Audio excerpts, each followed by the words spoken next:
Vamos a cambiar el chip. Vamos a hacer un reset, ¿verdad? Diga, vamos a cambiar el chip. Vamos de liderazgo a Biblia. Fíjense ustedes que eso es 180 grados. Vamos a pasar de una cosa a otra. ¿Estamos listos para esto? Primero, vamos a poner aquí la cuestión, el título.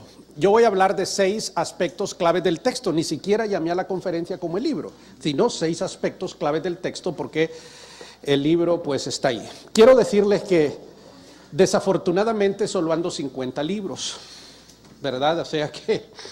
Y el pastor Rigoberto me decía, bueno, pues ojalá que la gente lo compre. Yo le dije, voy a desanimar que no los compre, animar los que no. ¿Cómo? Bien sencillo. Yo le digo a la gente, si no va a leerlo, no lo compre, porque me hace un daño. Ahora, yo me he sentido honrado al llegar aquí esta mañana cuando un par de personas me han dicho que han estado usando la teología sistemática. Fueron 10 años los que yo pasé escribiendo ese libro.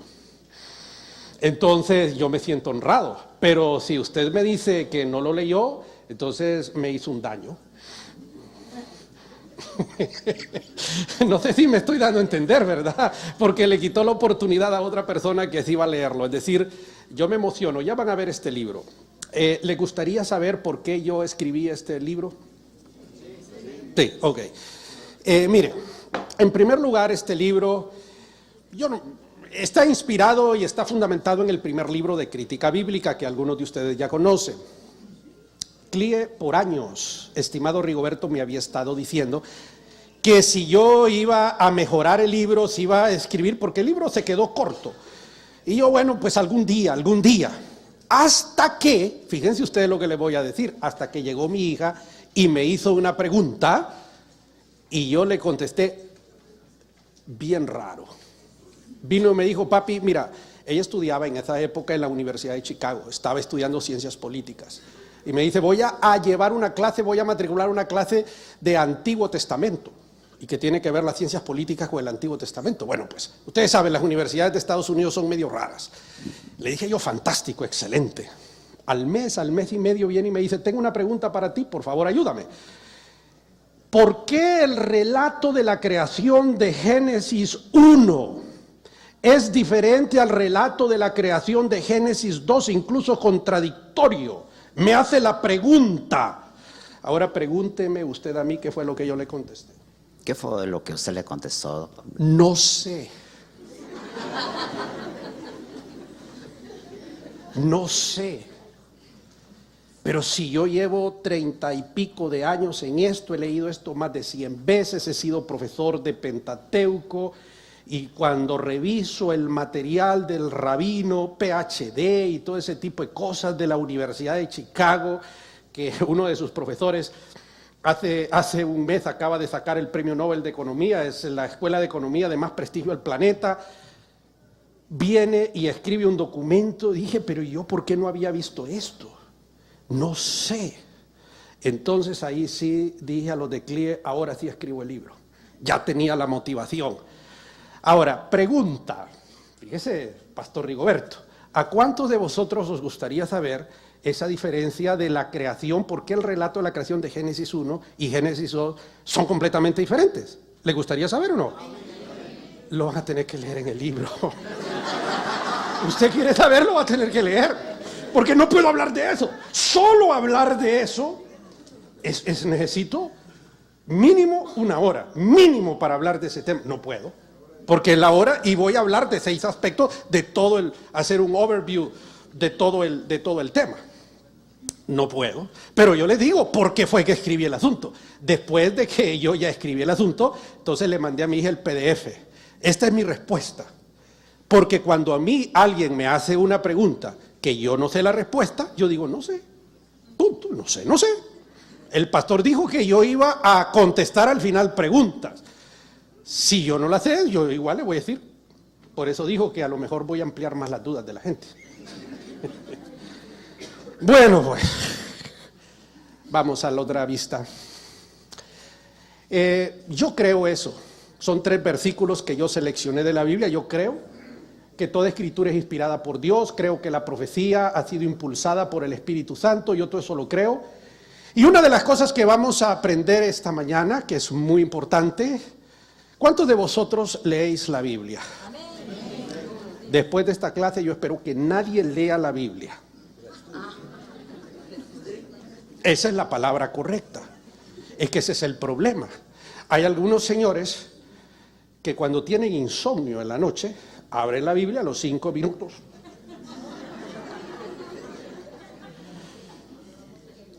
Señoras y señores, la Biblia en ningún lado dice que la leamos. El Señor Jesús dijo que es escudriñar, meter la nariz adentro de, investigar, profundizar. Ok, esto ya lo aprendemos. Entonces, eso es lo que hemos hecho nosotros, ¿verdad? Etcétera, con este trabajo. Ok, veamos cuáles son mis objetivos esta mañana. Número 1, comprender la importancia de escudriñar el texto. Porque fíjense lo que vamos a aprender aquí. Estas son máximas de este servidor. La Biblia dice cosas que no dice. Hay muchas cosas, y usted me lo va a decir, pero es que aquí dice. Sí, dice, pero no dice. Y hay muchas cosas que la Biblia no dice, que sí dice. Ahora, eso son paradojas, y por eso hay que escudriñar. Pero hay 10,000 cosas que usted me lo va a leer, que está diciendo la Biblia, pero no está diciendo eso. Número 2, explicar de una forma breve los 6 aspectos. Por eso es que va a durar 1 hora esta conferencia. A lo mejor me voy a pasar, pero eso es breve. Ahora, si alguna vez yo estoy aquí y queréis una clase para una sola de las cosas, con mucho gusto. Con mucho gusto. Me encanta estos temas de ciencias bíblicas, me encanta. Ya estoy trabajando en el 2º volumen de esto, ya le expliqué al pastor, solo que es cosa complicada esto. A las 3 de la mañana oigo que mi esposa grita de la habitación: Raúl, sal de la cueva. Porque cuando así le llama a mi oficina, ¿no? Porque estoy emocionado, escribiendo, máxima concentración en la madrugada, 0 ruido, 0 nada, maravilloso. ¿Por qué? Porque cuando yo estoy escribiendo estoy pensando en ustedes, fíjese. Usualmente lo que predico son las cosas que yo estudio, que yo produzco. No repito cosas de otras personas. Porque yo y a los profesores les digo, profesor no es el que se para repetir lo que dijo Berkov. No, Berkov que me hagan los mandados. Si yo soy profesor, yo voy a producir las cosas. ¿Les gustó a los profesores? ¿O no les gustó? Sí, no, hombre, porque si yo voy a ir a repetir lo que dijo otro, pues hombre, que lo repita cualquiera. Número 3, voy a motivarles a ustedes a leer este libro, a estudiarlo. Es medio aburridote para algunos que no les interesa el tema, pero a aquellos que les interese tiene 308 notas de pie de página. Y la bibliografía, creo que tiene una bibliografía bastante actualizada y una bibliografía en su gran mayoría, un 95% de personalidades del mundo de la Biblia que son autoridades y que se ganaron el respeto de escribir cosas y de ser citados. Está dividido en 6 capítulos, etcétera. Entonces es un libro para estudiar. Yo siempre aconsejo que en mis libros, exceptuando la teología sistemática que no tiene notas de pie de página, mis libros, lo más importante son las notas de pie de página, ¿verdad? Así se conocen los trabajos de investigación, así que se los dejo para los alumnos del seminario. ¿Cuántos alumnos del seminario hay aquí? Hombre, hay un buen número. Miren, así se conocen los autores, por las notas de pie de página y la bibliografía que utiliza. Entonces, el libro estudia las notas de pie de página que lleva información muy importante. Esos son algunos tips. Ok, vamos, ¿son cuántos aspectos voy a hablar del libro?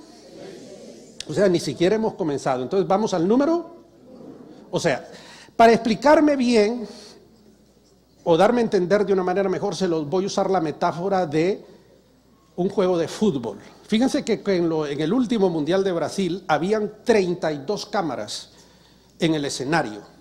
Cada cámara muestra un ángulo del juego y del escenario. Una cámara nos da mucha información, pero no nos dice toda la verdad. Entonces, lo que yo voy a hacer aquí es que voy a poner el texto sagrado bajo 6 cámaras, 6 ángulos diferentes. No sé si me estoy dando a entender. Porque cada ángulo nos va a decir parte de la verdad. El gran problema cuando nosotros nos ponemos a interpretar en la Biblia es que nos ponemos a interpretar sin haber hecho el trabajo de crítica antes. Y eso es, para los profesores de hermenéutica que están aquí, eso es faltarle el respeto a la ciencia de la interpretación. No se hace eso. O sea que solo porque dice ahí y así es, me atrevo a decir esta cosa porque estoy en un seminario. En una iglesia no diría esto que estoy diciendo.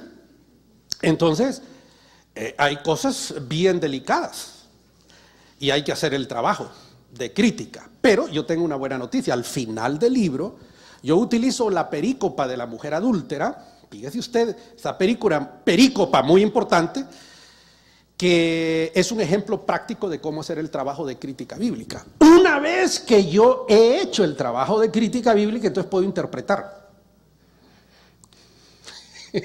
Porque yo primero me pongo los calcetines y después me pongo el zapato. Pero eso de que yo me ponga el zapato primero y después los calcetines, como hombre, si yo hago eso y ustedes me miran así con los calcetines sobre el zapato, van a decir que le pasó al pastor Saldívar. Hombre, ¿me estoy dando a entender? Ok, vamos al número 1, primer ángulo, formación del texto, ¿cómo se forma el texto? Aquí voy. ¿Cómo se forma el texto?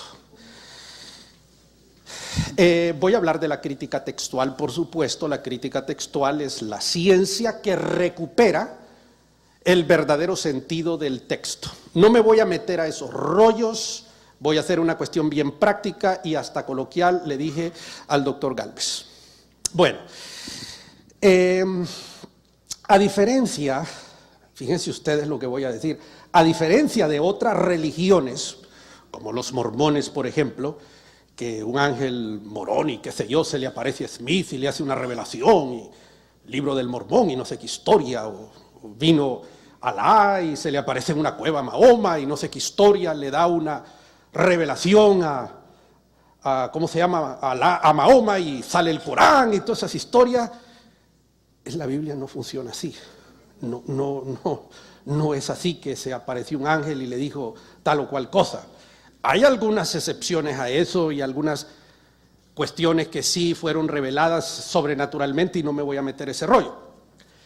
Pero hay un grupo de señores que Dios levantó que se llaman los soferim. Diga soferim.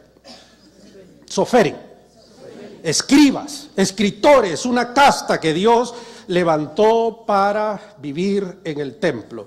Y entonces estos señores hicieron un trabajo de, fíjense ustedes, preservar. Hicieron un trabajo de transcribir de un papiro a otro. Después usaron pieles de cabra porque los papiros duraban 30, 40 años según el ambiente, la temperatura y ese tipo de detalles. Entonces tenían que transcribir. Pero los soferim hicieron otro trabajo más. Redactar el texto. Nosotros enseñamos en el seminario que Moisés escribió el Pentateuco. Pero ¿será que Moisés escribió su muerte? Yo así me morí, así me enterré en el último capítulo de Deuteronomio. No, ¿verdad que no? Entonces tiene que haber un trabajo de redacción, señores.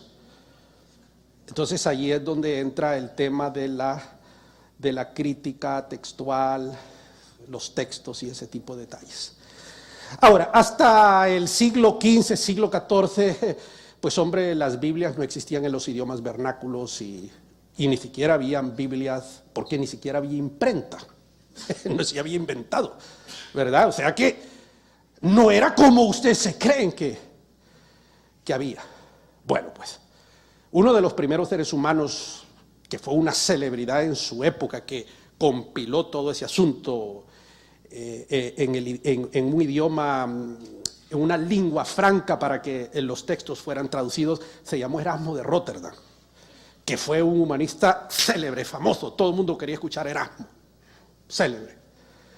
El hombre hace una recogida, fíjese la palabra que estoy utilizando, de allá de Chelajú, recogida de papiros, de manuscritos.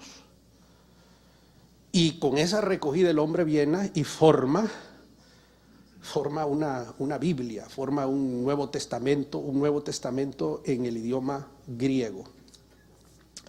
Entonces de ahí resulta que surge en esa época Casiodoro de Reina, y cae esa versión de Erasmo en las manos de Casiodoro y decide traducir por primera vez en la historia en el idioma castellano todo el texto completo.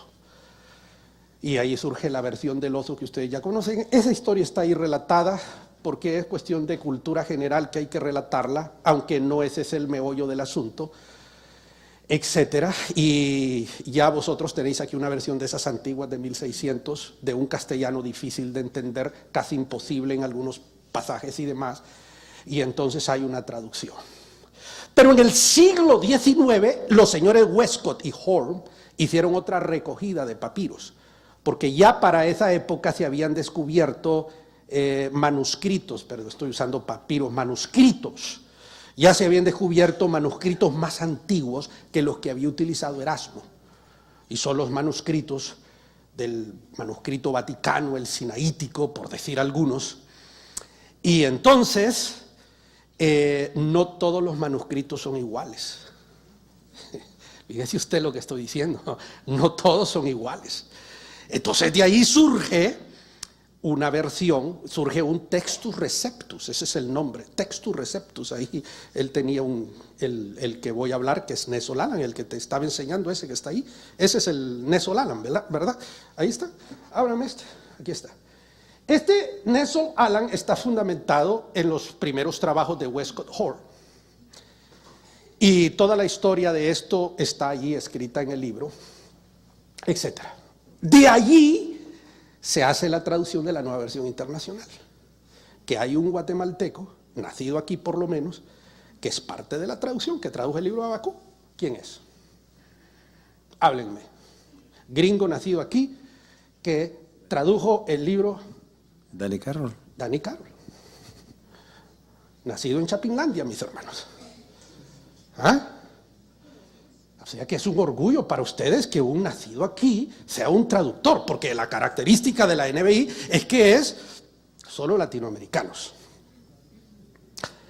Entonces, la versión latino de la NBI es diferente en muchas cosas que la Reina Valera. ¿Cuántos de vosotros usáis la Reina Valera? Levantad la mano. Casi todo. ¿Cuántos de vosotros usáis la Nueva Versión Internacional? Levantad la mano. Ya menos la versión. Entonces, ¿por qué una es buena y la otra es mala? Ahora, todos, me imagino, tal vez no todos quieren saber qué pienso yo de cuál es mejor, si una u otra. Pregúnteme usted cuál de las dos es mejor. ¿Cuál de las dos es mejor, doctor? Las dos son buenas, hombre. Las dos son excelentes versiones. Y mire lo que le voy a decir. Si usted no puede leer griego como él puede hacerlo, entonces tenga tantas versiones como le sea posible. No sé si me estoy dando a entender. Porque, hombre, esos soferim, al momento de transcribir de un papiro a otro papiro, cometieron errores, hombre. ¿Para qué voy a decir que no?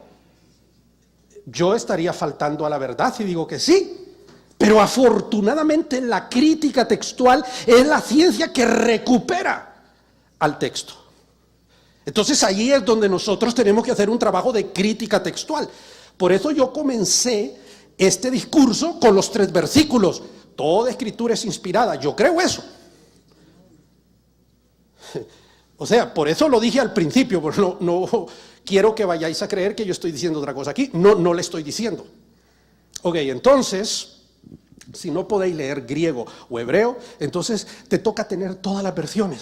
Es un error decir que la Valera es mejor versión que la otra. No, todas las versiones tienen errores porque las versiones son versiones. Es la opinión de quien tradujo. Si yo busco a 2 de vosotros que habléis inglés o francés o el idioma que sea y os pido que me traduzcáis a mí, uno va a traducirme de una manera y otro de otra. Y no quiere decir que uno sea correcto y el otro esté incorrecto. Esta es la versión de uno y esta es la versión del otro. Punto. ¿Me estoy dando a entender? Ahora, Hay que entender que el material Nestle Aland que usó Westcott y Nestle son diferentes a los que usó Erasmo. Porque los manuscritos de Erasmo eran del siglo XI, del siglo XII, del siglo XIII. Y los de Nestle eran del siglo IV, del siglo III, más antiguo. Y hay una regla en crítica textual. Entre más antiguo es el manuscrito, es más confiable. No sé si me estoy dando a entender. Esto es ciencias bíblicas, crítica textual. Bueno, dejemos el asunto ahí. Ese es un ángulo, ¿verdad? Entonces, por ejemplo, cuando yo hablo pongo el ejemplo práctico de la perícopa de la mujer adúltera, ustedes saben que la perícopa de la mujer adúltera, que solo aparece en nuestras Biblias en el Evangelio de Juan, ¿no? La mujer adúltera, el que de vosotros esté limpio de pecado, sea el primero en lanzar la piedra. Esa es la perícopa. Hay versiones muy antiguas donde aparece en Lucas y no en Juan. Pero nosotros la tenemos en Juan. Ahí la puso Erasmo. Y los otros, y los de Nestle Aland le ponen una nota ahí, que no me voy a meter esa nota de Nestle Aland, pero le ponen una nota, aquí sí yo le explico, pues no me voy a meter ese rollo. Entonces, eso es el tema de las ciencias bíblicas. Es decir, lo primero es eso, pero veámoslo en el contexto de que esto no es una cuestión de que un ángel se le apareció a alguien y le dijo, te dicto y tú copias. La Biblia nuestra no es así. Es escrita por hombres comunes y corrientes como usted y como yo, que sí son inspirados por el Espíritu, y yo creo que esa es palabra de Dios, yo de eso no tengo ninguna duda, pero ya vamos a ver algunas cosas. Paro aquí el tema. Me pica la lengua para hablar otras cosas, pero no tengo tiempo. Entonces voy al número ¿de cuántos? 6 aspectos. Voy al número 2. El lenguaje del texto. Bueno, ya vieron ustedes, mi estimado puede leer el griego, perfecto, hebreo, los idiomas, arameo en algunos otros casos, pero fíjense, yo voy a hablar en la crítica lingüística de que hay temas, por ejemplo, hay palabras que están traducidas en el idioma castellano que hay que entender sus orígenes religiosos y teológicos, porque si no, no lo vamos a entender nosotros en el castellano. Bien, y todo lo que eso significa. Por ejemplo, ¿cuántos de nosotros decimos Cristo? Todos decimos Cristo. Pero Cristo, Christos en el griego, es más que un nombre. Es un concepto. Y es un concepto teológico de un alto significado. ¿Ah? Que significa, en realidad, significa en castellano Mesías. Ungido, nombrado. ¿Ah? Mesías es el concepto hebreo, Christos es el concepto griego. En castellano es ungido, nombrado, señalado. Pero ese es un concepto que hay que entender, la cuestión lingüística teológica. Eso es lo que le llamamos nosotros el elemento semítico de la palabra, que lo estudia la crítica lingüística. Entonces, cuando se acerca Andrés, donde está Pedro, y le dice, hemos hallado al Christos. Hombre, es que Christos no es un nombre, es Christos, ¿verdad? Y entonces, ¿y vosotros? ¿Quién dice? Y tú, ustedes, ¿quién dicen que soy yo? Y Pedro le dice, tú eres Christos. Y cuando le dice eso, Jesús le dice, bienaventurado eres, porque esto no te lo reveló sangre ni carne. Christos es un concepto, hay un elemento semítico fundamental que hay que entenderlo, si no, no vamos a interpretarlo correctamente. La palabra parusía en castellano significa presencia y aparucía la ausencia. Pero parusía es un concepto que se utilizaba en la antigüedad para cuando un emperador, un cónsul romano llegaba a un lugar, y cuando éste llegaba, laureles eran tirados a los cascos de los caballos y todo ese tipo de cosas. Viene Pablo y toma el concepto que se utilizaba para las llegadas de esos personajes del imperio, la usa para Cristo. Y qué espectacular eso, ¿verdad? Y entonces viene Pablo. Claro, nosotros no lo entendemos, pero los señores que leyeron aquello en Tesalónica sí entendieron a la perfección cuando Pablo y ellos leían la palabra parusía de Cristo. Ellos sí entendieron aquello. Me estoy dando a entender un poquito. Entonces, entender ese elemento semántico, diacrónico de la palabra, como que enriquece, ¿no es cierto? Y eso es lo que significa escudriñar las Escrituras. Hay que meterse a esos recovecos. O sea que eso, cuando dice que la parusía de Cristo, en otras palabras, es un acontecimiento espectacular. Así como cuando, hombre, si llegara el presidente de los Estados Unidos a la ciudad de Guatemala, hombre, eso es un acontecimiento que paraliza toda la ciudad. Es un acontecimiento ya desde que llega el Air Force One a la Aurora, ¿no es cierto? Y todo el despliegue. Imagine cuando llegaba el emperador, pues parusía. Y ahora viene Pablo y dice la parusía de Cristo, espectáculo. La crítica lingüística estudia eso. Hay otro versículo, Romanos 3:25, dice que Cristo nos ha sido propiciación. Y leemos ese versículo y lo decimos, pero no sabemos lo que estamos diciendo. ¿A cuántos de ustedes les interesaría llegar a la profundidad espectacular de Romanos 3:25? Lo tenés que leer en el libro, ese sí. Ese ya no lo explico, porque no tengo tiempo, tengo que pasar al número. ¿Es emocionante o no, mis hermanos? ¿Les interesa esto? ¿Usted cree que les ayuda este asunto a ustedes? Ok, bueno, entonces creo que sigo. Sirve a la iglesia esto, claro que sí. Número 3. Los autores del texto. Miren, señores, les voy a decir la verdad. Dice, el libro de Samuel lo escribió Samuel. Hay muchas cosas de los libros de Samuel que Samuel ya se había muerto, hombre, cuando ocurrieron. Yo no estoy diciendo que él no haya escrito alguna cosa. A lo mejor sí, a lo mejor no. La gran mayoría de los libros de la Biblia no sabemos quién los escribió. Y al final, ¿qué nos importa? Aquí viene una pregunta capciosa. Fíjese usted. ¿Quién escribió? Fíjese la pregunta. ¿Quién escribió? Mañana voy a hablar de eso. La epístola a los romanos. No. Vuelvo a hacer la pregunta. ¿Quién escribió la epístola a los romanos? Cristo. Tercera vez. Démosle un aplauso a estos señores. Démosle un aplauso. ¿Y dónde dice eso? Démosle otro aplauso a este señor que está aquí. Claro, ahí dice. Pero es que ese es el problema con nosotros. Solo para que nos dé sueño es que leemos el asunto. No, hombre, esto hay que escudriñarlo. Y si yo escudriño, se va a dar cuenta, Pablo no escribió, el tipo lo que hizo fue dictar la cosa. Tuvo un taquígrafo, pero la parte final él sí la escribió. Dice de mi puño y de letra, punto. Eso era una pregunta capciosa, solo para ver cómo andaban en botánica ustedes esta mañana.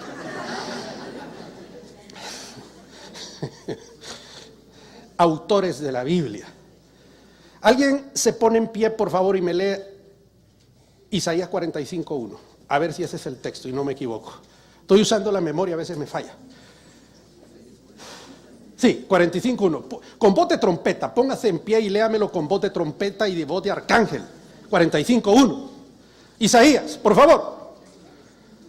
Sí, no tenga pena. Así dice el Señor a Ciro, su ungido, a quien tomó de la mano derecha para someter a su dominio las naciones y despojar de su armadura a los reyes. Gracias. Puertas. Ahí dice, tuve dos versiones aquí, la Reina Valera y la Internacional. ¿Mi siervo qué dice ahí? Ungido. Sí, pero el nombre queda ahí. Que alguien me explique. S'il vous plaît, monsieur, mademoiselle. S'il vous plaît. Explíqueme, por favor. Pero ¿cómo es posible que un señor que vivió 200 años antes me escriba de Ciro? Si Ciro no había nacido sino 200 años después de Isaías. Que alguien me explique.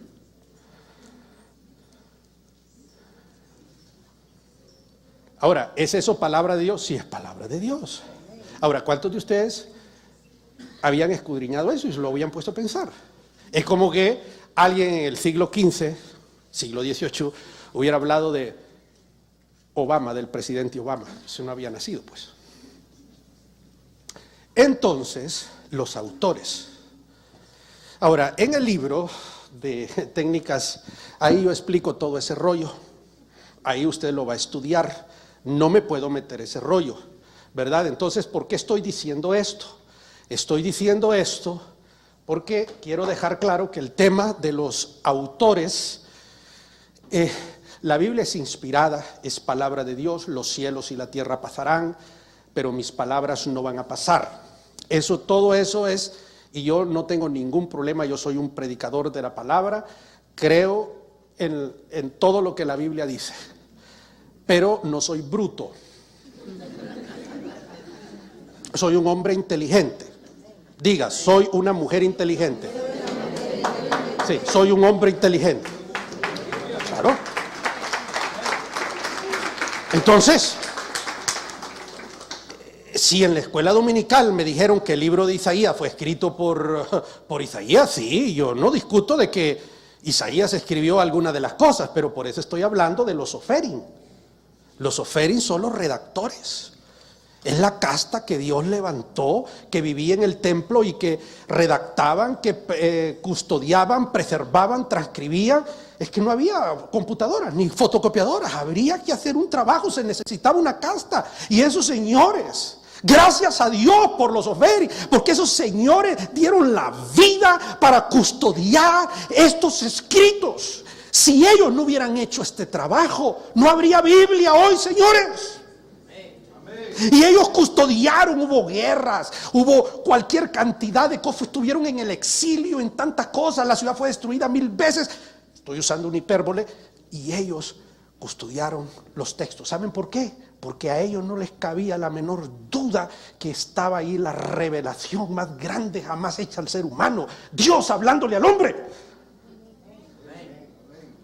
Pero, como yo soy un ser inteligente, 45.1, pues hombre, Isaías no pudo escribir el 45.1. Punto. Y tengo raciocinio. Ahora, ¿quieren saber la historia? Pues lo van a estudiar en el libro. Solo hay 50. Esto es delicioso, hacer todos estos análisis en una clase donde uno mira todo este tipo de cosas. Si no van a leer el libro, no lo compren. Usted quiere uno, dice, bueno, pues, venga. Entonces, los autores de la Biblia, la gran mayoría de los libros, no se sabe quién los escribió. ¿Quién es el profesor del Nuevo Testamento? ¿Está el profesor del Nuevo Testamento?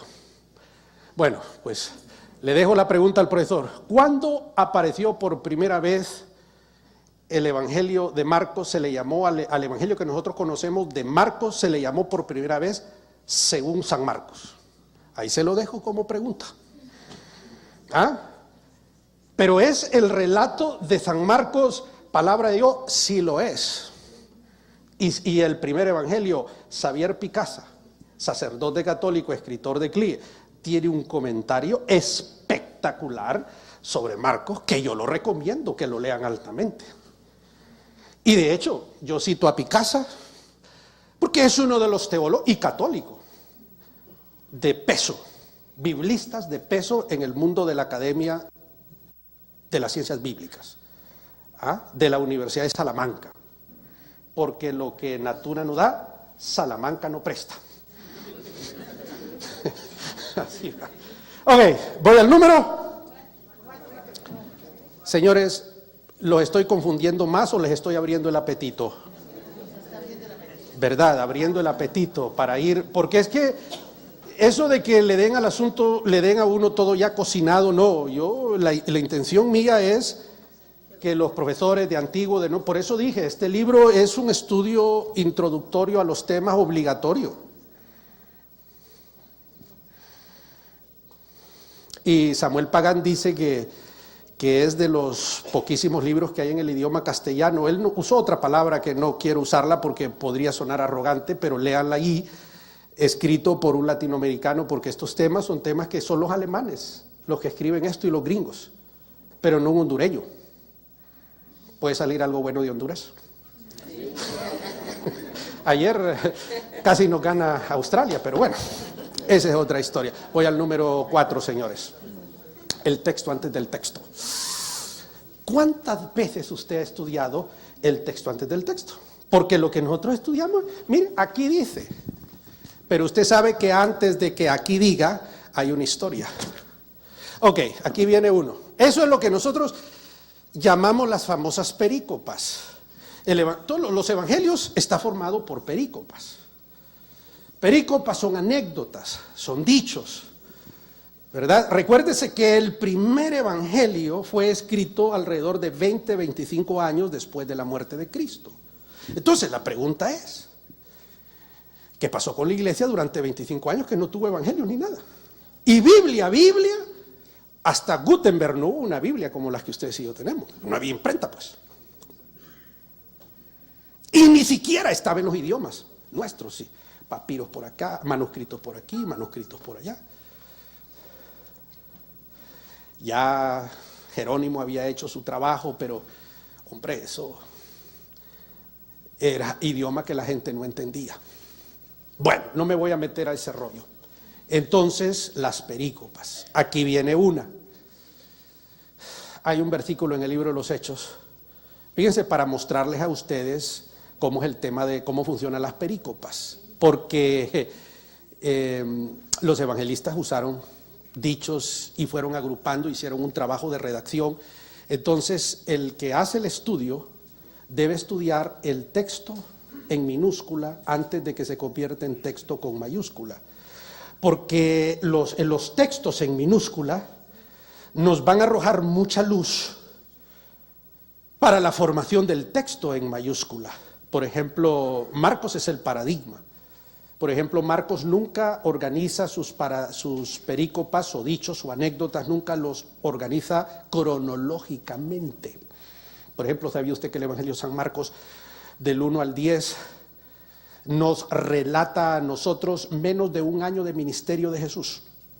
De un año de ministerio, y que los últimos capítulos, el 11, el 12, el 13, 14 y 15, solo nos habla de la última semana de Jesús. O sea que Marcos casi no nos dice nada. Y la organización de perícopas que él hizo no son cronológicas, sino temáticas. Por ejemplo, las 5 que organiza, ahí están en el libro, sobre las discrepancias entre Jesús y los fariseos. No fueron cronológicas, ocurrieron una por aquí, otra por allá, pero él vino y las agrupó porque está probando un tema, que Jesús y los fariseos tuvieron un choque por cuestiones doctrinales. No sé si me estoy dando a entender. Fíjese usted la inteligencia de Marcos, y cada una de esas cosas y Marcos, si es que fue Marcos el que escribió el asunto, no fue un discípulo de Jesús, no anduvo con Jesús, como no lo fue Lucas, sí lo fue Juan, sí lo fue Mateo, pero no Marcos. Entonces él tuvo que haberlo leído.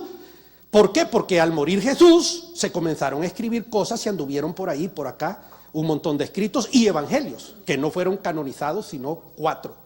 Ok, pero aquí quiero poner un ejemplo del modus operandi de las perícopas para que ustedes vieran que no todo está escrito. Libro de los Hechos. Dice un versículo, como dice el Señor. ¿Cómo dice el Señor? Más bienaventurado es dar. ¿Quién sabe dónde está ese texto? Hechos, ya se me olvidó el texto. No se preocupen, está ahí. ¿Pero está o no está el texto? Que alguien me diga dónde dijo Jesús eso. Talk to me. Fala. No está. Entonces, ¿cómo se atreve a decir como dice el Señor y no está? Que alguien me explique. ¿Cuántos de ustedes se habían dado cuenta de eso? ¿Cuántos de vosotros os habías dado cuenta de eso? Está ahí, yo no estoy diciendo nada que no esté en la Biblia. Solo que hay que escudriñar la Biblia. Señores, el hecho de que esa expresión, más bienaventurado dar que recibir, no esté en un evangelio, no significa que Jesús no lo haya dicho. Sí lo dijo. Como el hecho de que Janes y Jambres, que aparece relatado, ¿dónde es? En Timoteo, no aparece en ningún lado del Antiguo Testamento, no significa que no hayan existido Janes y Jambres. Señores, el texto antes del texto. Cuando muere Jesús, la iglesia, para sus cuestiones litúrgicas, se valió de una serie de escritos y de pericopas y de anécdotas que la fueron escribiendo. Los evangelistas recopilaron, redactaron, escribieron usando esos textos. Y eso es lo que se llama la crítica de formas, y ahí van a estudiar una palabra alemana rara, Sitzungsleben. No me voy a meter esos rollos, recuerden que estoy haciendo una conferencia lo más coloquial posible, pero en una clase de crítica de formas hay que explicar el Sitzungsleben de un texto y cómo funciona eso, ¿verdad? Es decir, no es la Biblia escrita así al desorden, no. Hay todo un trabajo de recopilación y en resumen lo que estoy diciendo es que los estudiosos de la Biblia, por lo menos en el seminario, deben estudiar todas las cuestiones previos previo a la escritura final del texto, porque eso nos va a arrojar una luz cultural, sociológica, política, legal, que nos va a dar un entendimiento espectacular del texto, de las epístolas de Pablo. Es importante estudiar el Sitzungsleben, si no, no vamos a entender jamás comida sacrificada a los ídolos, el uso del velo, el hablar en lenguas y todo ese tipo de cosas, si no conocemos los Sitzungsleben. Me estoy dando a entender. Entonces, eso es un estudio muy importante. Bueno, voy a dejar aquí porque hasta aquí yo entiendo que está pesado el tema y un poco aburrido, pero ya estamos llegando a lo bueno.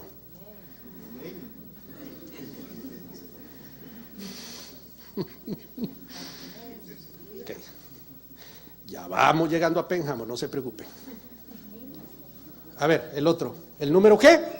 5. Miren, señores, dije al principio que nosotros creemos que la Biblia no es que vino el ángel y se le dijo a Mateo, por favor, escribe lo que te voy a dictar. Escucha, muchacho, y escribe. No, para nada. Ya hemos visto nosotros varias cosas, entonces ahora voy a hablar que la Biblia fue redactada por seres humanos que hicieron su trabajo así como yo hice el mío.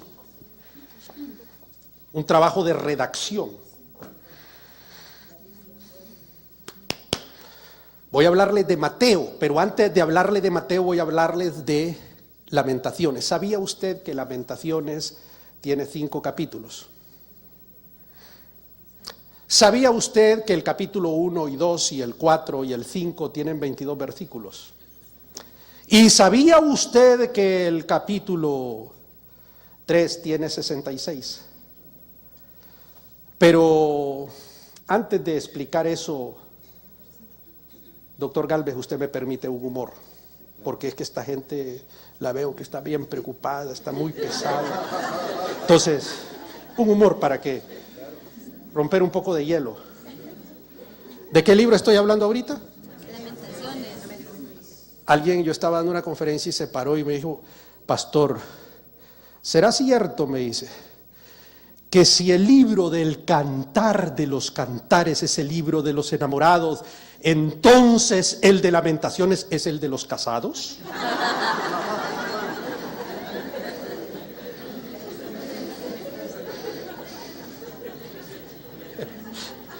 Preguntémosle a los casados, ¿verdad? Ya hecha la licencia, procedo de conformidad y le doy el trámite correspondiente a la negociación. Ejecútese. Porque cada versículo, el alfabeto hebreo tiene 22 letras. Y cada versículo es la primera letra del alfabeto hebreo. Aleph, Bet, Dalet, y termina con el último, que ya se me olvidó cuál es la última letra. 22. ¿Usted cree que el escritor hizo eso a la zumba marumba? No, hizo un trabajo de redacción, un hombre inteligente. ¿Y por qué el 3 tiene 66? Porque el versículo 1, 2 y 3 es la primera letra. Porque el 4, el 5, el 6 es la segunda.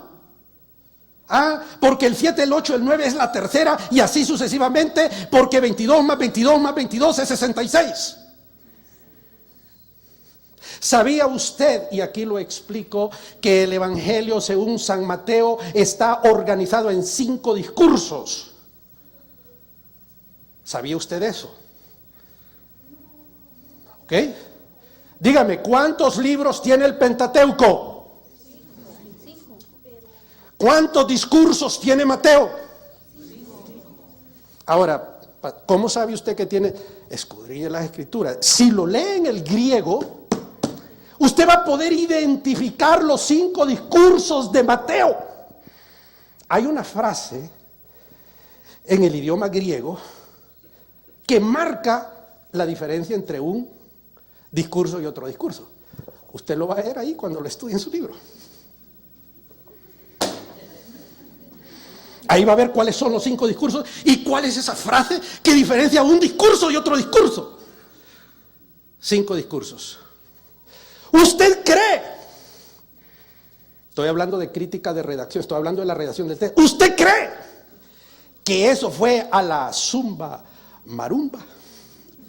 ¿O que hubo un señor que inteligentemente se sentó intencionalmente con un prejuicio redaccional, redactó un texto? Pregunto. Ok. ¿Qué es lo primero que yo veo en Mateo? Veo a Jesús en Egipto. ¿Sí o no? Un ángel se le aparece a José y le dice, levántate y ve a Egipto. Después de Egipto, ¿dónde veo a Jesús? En el río Jordán. Dice que el Espíritu descendió como paloma, este es mi hijo amado. Después de eso, ¿dónde veo a Jesús? En el desierto. Dice que el Espíritu le llevó al desierto y fue tentado 40 noches y 40 días, etc. Después, ¿dónde veo a Jesús yo? Veo reinterpretando a Jesús la ley, capítulos 5, 6 y 7 de Mateo. Oísteis que fue dicho, mas yo digo ¿qué? Reinterpretación de la Torá. ¿Ustedes creen que eso es accidente? Vámonos a la Torá, al Pentateuco. ¿Dónde encontramos en el Éxodo al pueblo de Israel? Después, ¿dónde vemos al pueblo de Israel? No, hombre, cruzando el mar, lo vemos en el agua. Lo vemos en el agua. Ajá. Y después, ¿dónde vemos al pueblo de Israel? Y después, ¿dónde vemos al pueblo de Israel? Recibiendo la ley, hombre. ¿Ven la analogía entre el Pentateuco y Mateo? Egipto, agua, desierto y ley.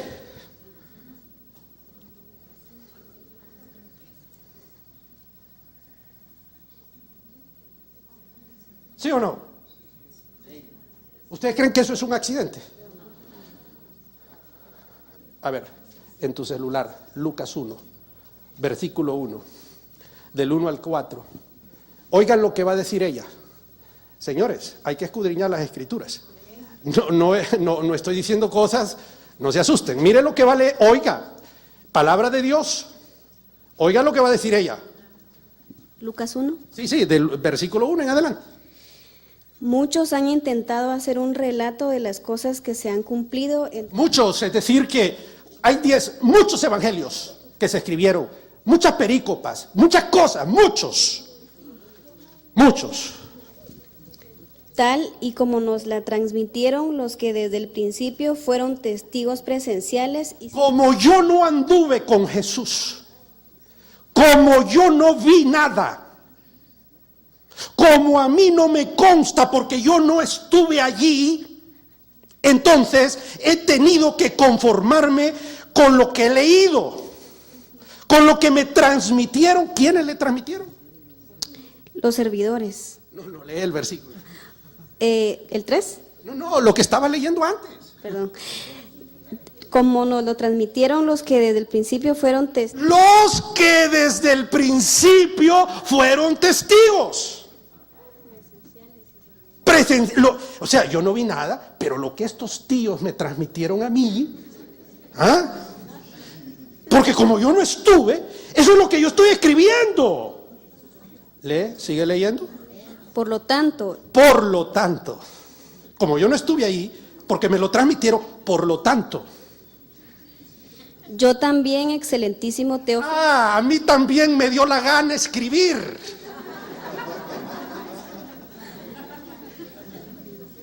Y mire, oiga lo que dice. habiendo investigado ¡Ala! Investigado. ¿Qué hizo Lucas? ¿Qué hizo? ¿O se le apareció un ángel y le dijo lo que tenía que escribir? Por favor, seamos serios. Es que nosotros hemos sido místicos en la iglesia. Ese misticismo. No, si ahí nos dice, ¿qué hizo Lucas? investigando todo esto con esmero desde su origen. La versión Valera dice diligentemente, ahí dice con esmero. Ese tipo se quemó las pestañas, hombre. Ese hombre hizo investigación, porque como a él no le constaba, porque no lo vio, He decidido escribírtelo ordenadamente. me dio la gana escribírtelo. ¿Y a quién se lo escribió? A Teófilo. Gracias, ya siéntate. A Teófilo. ¿Quién pepino era Teófilo? Sepa Pepe.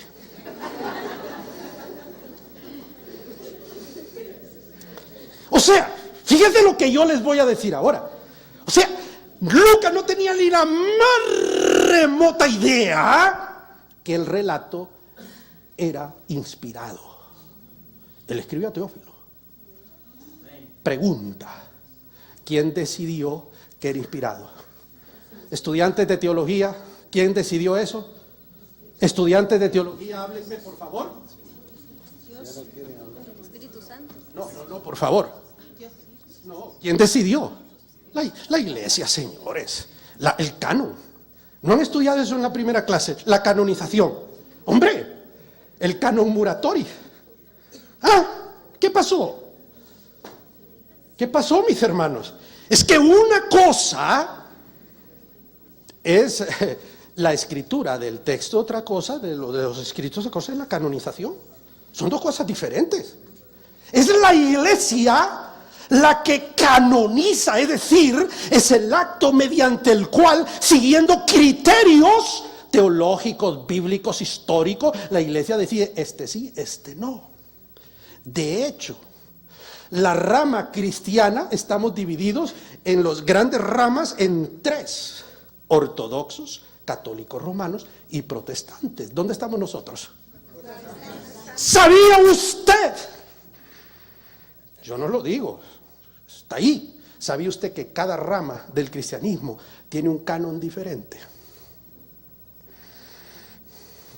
Los ortodoxos tienen un canon que tiene libros que nosotros no aceptamos, los católicos romanos, etc. Ahora, sí les voy a decir algo.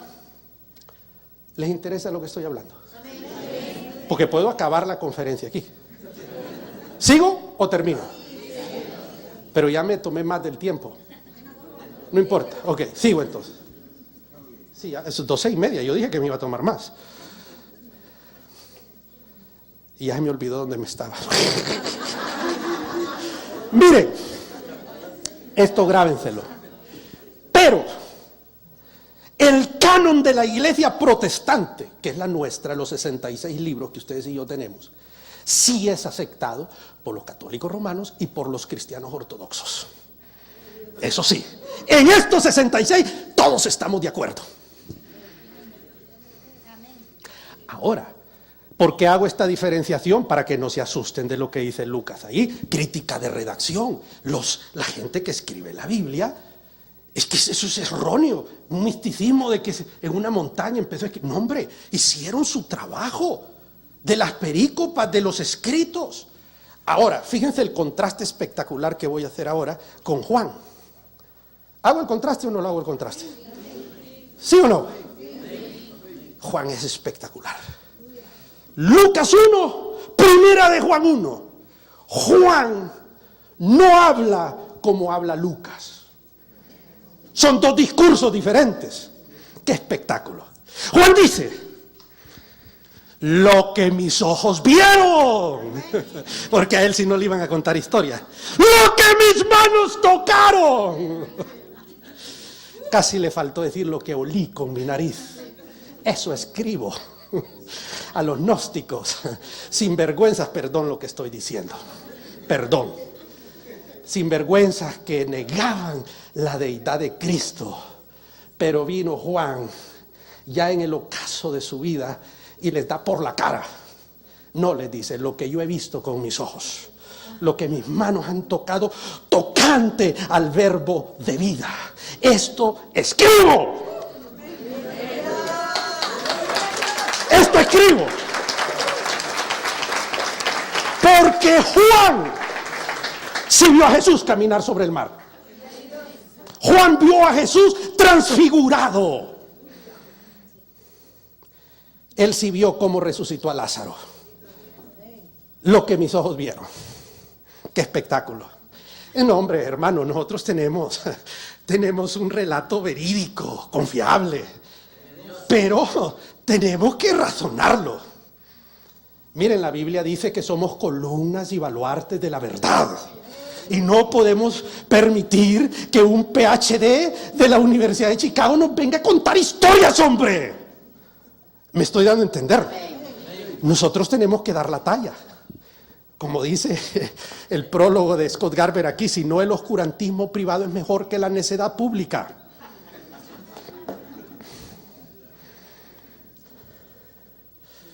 Queda claro lo del gente inteligente que se sentó a hacer trabajo de investigación, de redacción. ¿Qué es lo que pide Pablo ya en el ocaso cuando está en una cárcel, ya para morirse el tipo?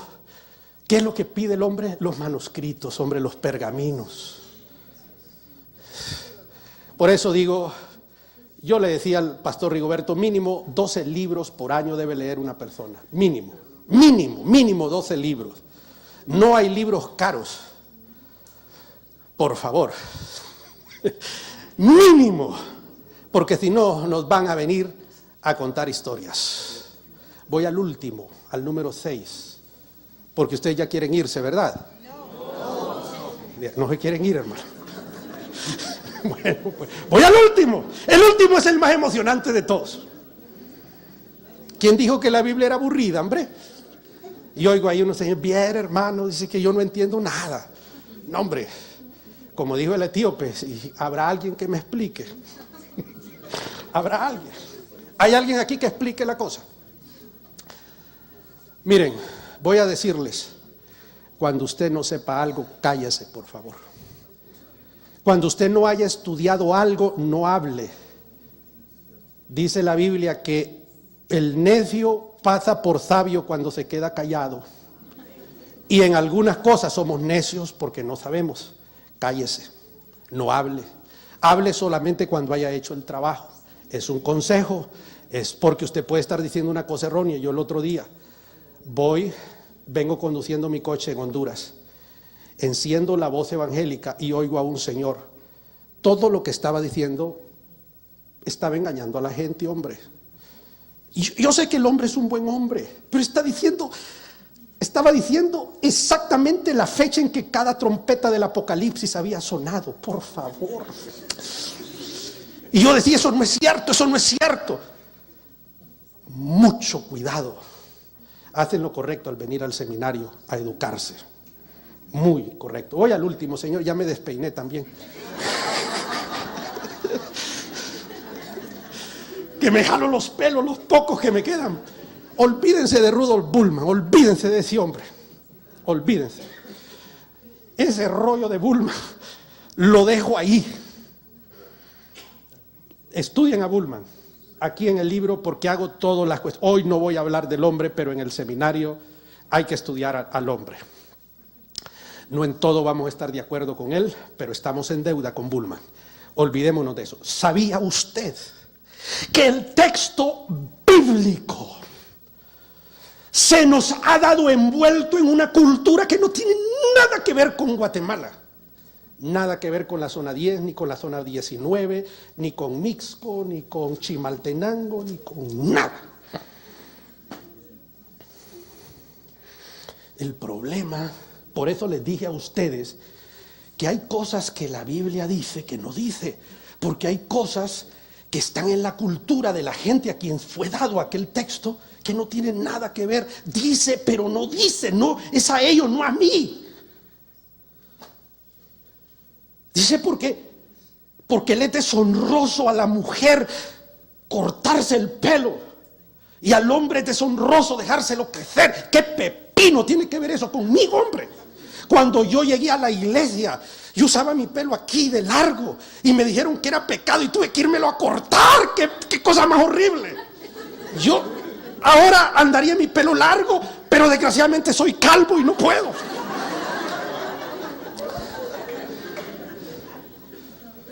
Y como yo no sabía y me dijeron que estaba en pecado porque usaba el pelo largo, no, hombre. Por favor, ya los asusté. Miren, señores, en Corinto, que es un puerto, o era, todavía está ahí. Está ahí. Imagínense, los marineros después de 3-4 meses en alta mar llegaban al puerto con las hormonas revueltas. Imagínense la promiscuidad que había en Corinto. Había un templo de prostitución sagrada con 1000 prostitutas. Todas las prostitutas de ese templo sagrado usaban el pelo corto. Cuando una de estas señoras llegaba a una reunión cristiana, había un escándalo apocalíptico. Entonces Pablo: ponete un velo, muchacha, para que no escandalices a estos santurrones moralistas. Ponete un velo. ¿Qué tiene que ver eso con nosotros? Por favor. Que no tiene nada que ver. Comida sacrificada a los ídolos. Yo voy al país a comprar una de esa carne arrachera que le llaman los mexicanos, o lomo, lo que sea. ¿Qué tiene que ver con sacrificada a los ídolos? Eso es una cosa que era de allá, de la época grecorromana.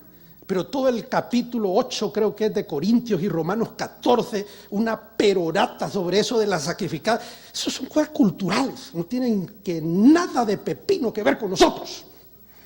Entonces, hay que hacer un trabajo histórico del texto.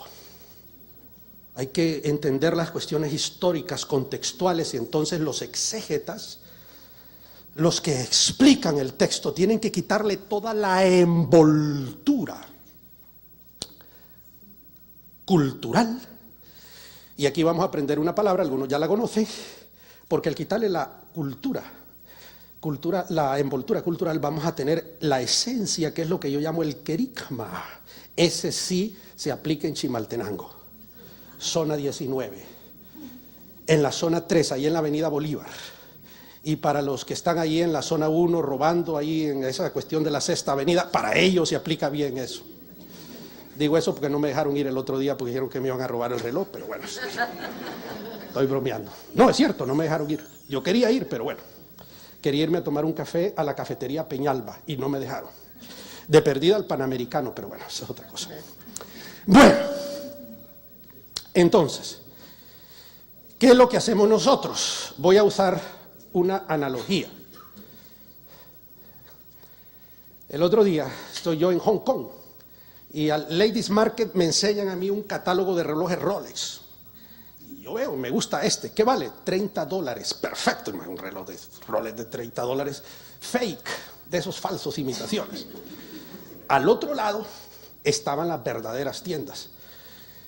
Y ese mismo reloj valía $45,000. En Honduras dicen maracandacas, pero esa es otra cosa. Fíjese, mi estimado hermano, que venga yo y traigo un Rolex para él y viene esas cajas de los Rolex son más bonitas que el mismo reloj. Y yo se lo traigo en esas cajas donde vienen con su papel regalo, su chonguito, y se lo regalo. Y viene él, muchísimas gracias, emocionado, le quité el papel regalo, mira el Rolex, agarra el Rolex, tira el Rolex al cesto de la basura y se queda con el papel y la caja. ¿Qué diría usted? Le falta un tornillo. Pero es exactamente lo que nosotros hacemos muchísimas veces en la iglesia, dándole el papel regalo a la gente. Y nos olvidamos del querigma. Hay 3 cuestiones para darme a entender y ustedes van a escoger una. Dice, al que te dieren una mejilla, vuélvele la otra. Mire, pastor, el Señor me está enseñando humildad. Y le había dado semejante golpe a un hombre. El otro dice, al que te quiera obligar una milla, tuve 2. Y el último dice, al que te quiera quitar el saco, dale el calzoncillo. ¿Cuál de los 3 quiere que yo le explique? Porque ya estoy terminando. ¿Cuál de los 3 quiere que yo explique? El primero es el de la mejilla. Levanta la mano el de poner la otra mejilla y yo lo explico. A ver. Yo creo que por ahí va a ir el tiro. Es que los otros 2 lo tienen que leer en el libro, señores. Yo solo voy a explicar uno. ¿Me doy a entender? Ok. Miren, señores. Miren, señores. La Biblia dice que el que te diera en una mejilla, vuélvele la otra porque te vuelva a dar. Eso dice la Biblia. Pero no dice eso. No dice eso.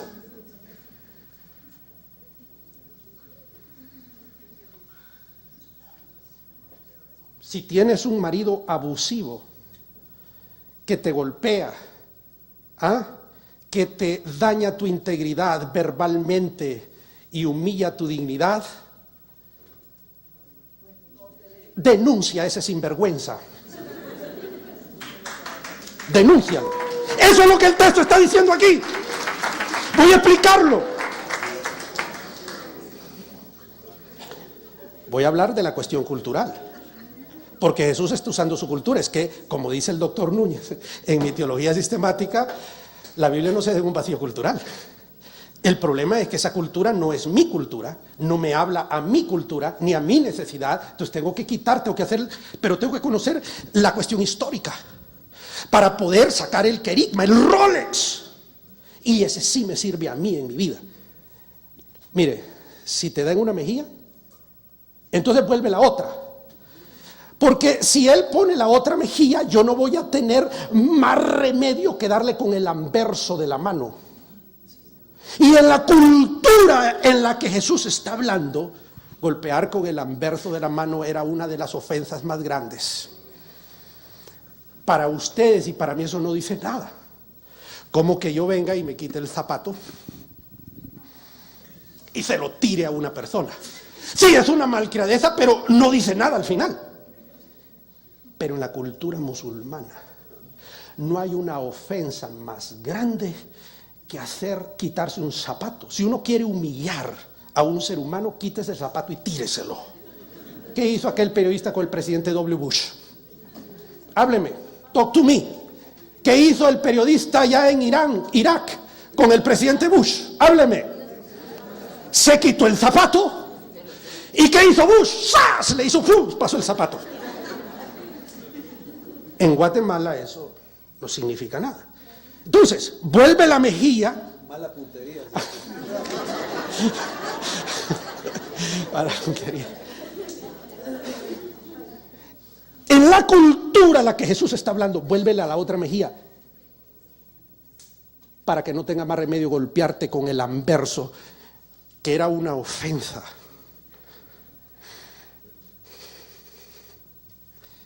Jesús le estaba diciendo, déjale saber que lo que está haciendo no se hace y que le dé vergüenza y no lo haga. Entonces, si un marido te pega, déjale saber que eso no se hace. Denúncialo para que no lo haga. Pero no venga jamás a decirme que Dios te está enseñando humildad con el ojo morado. La historia del pasaje, ese trabajo de crítica histórica de la cultura, de todo eso, haciendo lo que Bullman le llamó la desmitologización del texto, solo que él hizo otra aplicación. Yo le estoy haciendo una aplicación evangélica, pero celebro lo que hizo Bullman. ¡Qué espectáculo de señor! Haciendo una desmitologización, saco el querigma y te lo aplico a tu vida, a tu real. Esa es la palabra de Dios. Ese es mi trabajo. ¿Quién dijo que la Biblia era aburrida? Ahora, al que te quiera obligar una milla, ve 2 millas. Lo van a leer en el libro, mis hermanas. Eso está ahí. Eso lo digo. Yo se lo digo, pero ya estoy cansado. Ya estoy cansado. ¿Quién dijo que la Biblia era aburrida, hombre? Que solamente sirve para darnos sueño. No, hombre, esto es emocionante. ¿Ah? Esto es emocionante. Conclusiones. El texto es un componente muy importante de la revelación de Dios al hombre. Señoras y señores, yo no tengo la menor duda que Dios se revela a través de su palabra. Fue la iglesia la que dijo, estos son los libros sagrados, y fue la iglesia que dijo, estos no son libros sagrados. Nosotros tenemos 4 evangelios, pero hay muchísimos evangelios. El de Tomás, el de Judas, el de Hermas y demás. Y yo me los he leído y cuando los leo, yo no puedo sentir el Espíritu de Dios en esos evangelios. Pero yo leo Marcos y me mueve el tapete Marcos. Desde el primer versículo. Dice, léemelo por favor, es que ya me picó la lengua, ni modo. Me voy a tomar un minuto más. Sí, pues ni modo. ¿Qué voy a hacer? Ya, Marcos 1:1, léeme. Qué emocionante. Comienzo del Evangelio de Jesucristo. Ahí está. Eso, me mueve el tapete. El comienzo del Evangelio. Es que Evangelio es un género literario que se inventa ese señor. Es un género literario. Xavier Picasso explica todo eso. Ese se llama argumentum ad verecundiam, pero no vayan a pensar que yo me estoy sacando las cosas de la manga de la camisa. Yo después hago mis análisis. Evangelio es un género literario. Número 2. Ningún ser humano sobre la faz de la tierra puede escribir un evangelio. Ninguno. ¿Por qué? Porque evangelio, fíjese lo que voy a decir, lo digo. Evangelio intrínsecamente contiene un mensaje que puede cambiar la vida de un ser humano. Ningún otro escrito, por ejemplo, le puede cambiar la vida a nadie. Por eso cuando dice ella, vuélvemelo a él. Comienzo del Evangelio de Jesucristo. Comienzo de un mensaje que te puede cambiar la vida, muchacho. Desde ahí me mueve el tapete. Qué maravilla. Espectacular. Solo hay 4 evangelios, pero es uno solo. En 4 relatos diferentes. Solo hay un evangelio. El evangelio es el mensaje ¿verdad? Evangelión, mensaje, pero intrínseca la idea, el mensaje que puede cambiar la vida de un ser humano. Sigo con las... Entonces, por tal razón, el texto debe ser escudriñado, porque allí está el testimonio de la verdad. Después yo de entender, poner la mejilla, el otro lado, hombre, señores, eso me abre todo un espectro de posibilidades como pastor para aconsejar a la gente. Hombre, hay mucha gente que te dice cosas y hace cosas contra ti, y entonces mi esposa me dice el otro día, ponele la otra mejilla. Hazle saber que eso no se hace. Porque ella ya escuchó la conferencia varias veces, y entonces ya sabe, y me dice ponele la otra mejilla. ¿Se dan cuenta por qué la Biblia dice cosas que no dice? A ver. Para comprender el mensaje del texto es necesario conocer los 6 aspectos claves, lo que hemos estudiado. Por favor, no se ponga a interpretar cosas de la Biblia si no ha hecho su trabajo antes. Ahora, hay cosas que no necesita. Por ejemplo, Cristo es Dios. El que cree en Cristo Jesús y se arrepiente de sus pecados es salvo, no vendrá condenado. Eso no necesita hermenéutica, no necesita crítica. Ese es el mensaje, la esencia del evangelio, hombre. Y eso cualquiera lo puede entender. Qué maravilla eso. Pero si se va a meter a otros rollos, tenga cuidado. Y por último, un buen principio para iniciar este estudio es mi libro, señores. Pero repito lo que dije al principio, si no lo va a leer, se lo voy a poner más difícil. Si no lo va a estudiar, no lo compre. ¿Qué vale, Rigoberto, pastor? Ya se nos olvidó, ¿verdad? El equivalente de $18, creo que son 130 quetzales. Ahora, el pastor dijo preguntas y respuestas. Yo estoy listo para decir no sé. Pero creo que nos fuimos de la hora, ¿verdad, mi hermano? Pero tenemos 5 minutos. 5 minutos, dice. ¿Habrá alguien que tiene alguna pregunta? ¿Qué quiere decir esa frase? Sitz living. No sé. Sitz in Leben es una palabra alemana que nos habla, perdón, sí,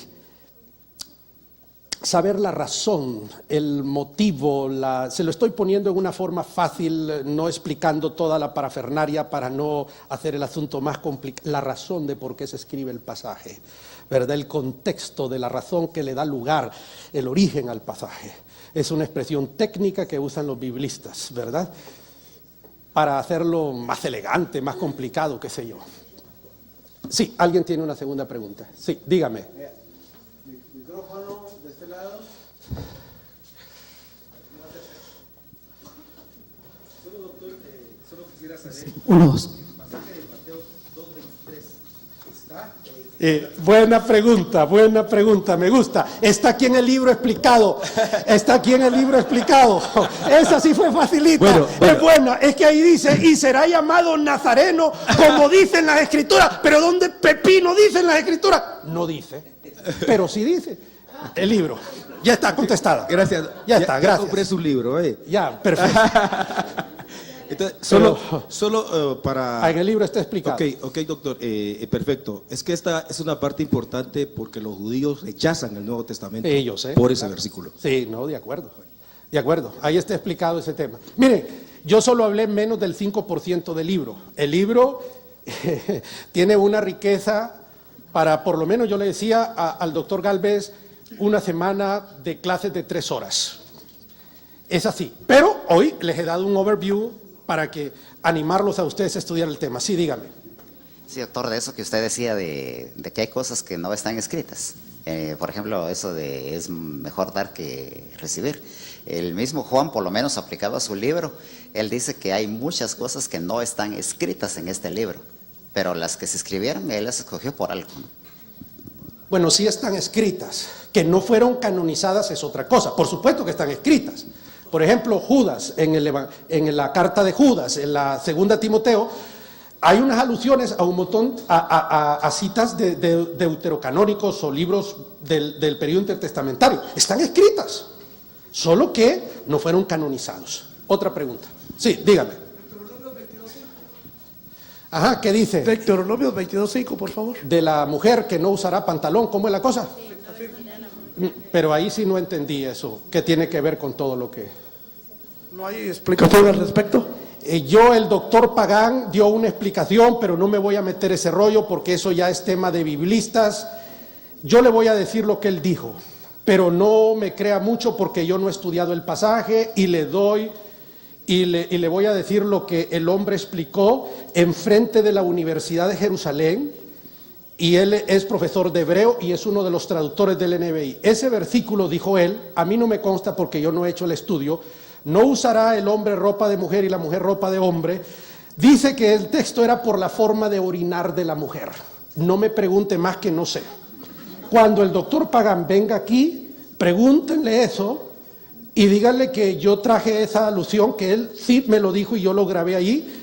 Y también ahí nos explicó qué quería decir los valientes de David.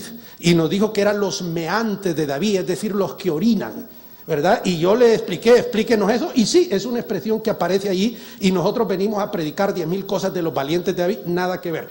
Pero ahí está. Lo dejo ahí, pregúntenle al doctor Pagán, que es un especialista en hebreo, él va a contestar esas preguntas. 2 preguntas más, dígame. Yo tengo una Biblia católica. Usted dice que es rama del cristianismo. Es una Biblia de estudio. ¿Es correcta que yo la utilice? Me parece muy buena. Por supuesto que sí. La Biblia de la Vulgata Latina, traducida al castellano por Torres Amat, obispo de Astorga, es una versión espectacular. Recordemos que Jerónimo fue un hombre que se trasladó allá a Jerusalén y tradujo de los originales al latín y del latín al castellano, si es que es la que tú tienes. O las versiones Dios habla hoy, que es sacada de esta, mira, de esta misma, que es la misma que de donde se saca la nueva versión internacional, porque este es el Textus Receptus. Entonces, la respuesta es sí, absolutamente. ¿Otra pregunta? Una pregunta, hermano. Si uno vive siempre en la Biblia, como dice usted, estudiando la Biblia, orando, trabajando en la obra del Señor, ¿el Señor Jesucristo, el Espíritu Santo, le puede revelar, le puede hablar a uno? Absolutamente. Bueno, sí. Conmigo lo ha hecho y no me lo creen no, y pues se burlan. Claro, por supuesto. Se burlan el de mí, Espíritu, pero... dice el apóstol Pablo, habita por la fe en nuestros Amén. corazones. Gracias, hermano. Dios le bendiga. No vayan a creer porque que yo hablo estas cosas, no vayan a confundir de que yo que no soy un hombre espiritual, ni ese tipo de cosas. No, por supuesto que sí, absolutamente. Ahora sí, la última. La última de la última. A ver, dígame. Yo no quisiera hacer una pregunta, es más, agradecerle por todos los que estamos presentes, muy bien. por traernos el original Rolex y no el chafa que compró. Bueno, muchas gracias. Yo creo que estamos muy bien, bastante muchas agradecidos gracias. por eso. Gracias, muchas gracias.